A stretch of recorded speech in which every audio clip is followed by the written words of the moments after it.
আসসালামু আলাইকুম সবাইকে। আশা করি আপনারা সবাই ভালো আছেন। যখন পুরো পৃথিবী গভীর ঘুমে মগ্ন, ঠিক তখনই আমার দিনটা শুরু হলো। ঘড়ির কাঁটায় তখন শেষ রাত। আলসেমি কাটিয়ে উঠে পড়লাম। আয়নার সামনে দাঁড়িয়ে ফেস ওয়াশ দিয়ে মুখটা ধুয়ে যখন অজু করতে গেলাম, পানির স্পর্শে মনটা একদম সতেজ হয়ে গেল। তাহাজ্জুদের এই সময়টা অন্যরকম এক মায়ামাখা থাকে। অজু শেষ করে আলতো করে টিস্যু দিয়ে মুখটা মুছে নিলাম, যেন ত্বকে কোনো অস্বস্তি না থাকে।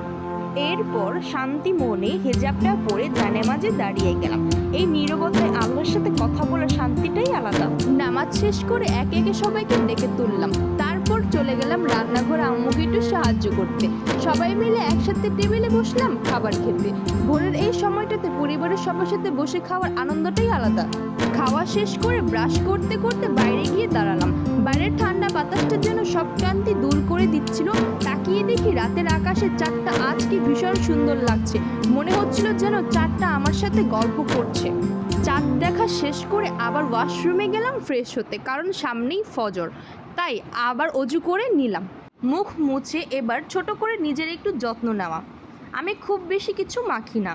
একনের জন্য যেটা ব্যবহার করি সেটা হালকা করে লাগিয়ে নিচ্ছিলাম।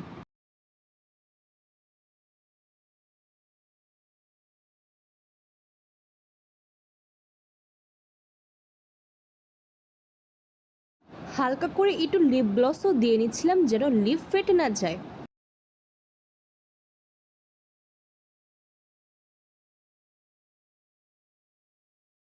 স্কিন কেয়ার শেষ করে আবার হিজাবটা পরে নিলাম নামাজের জন্য।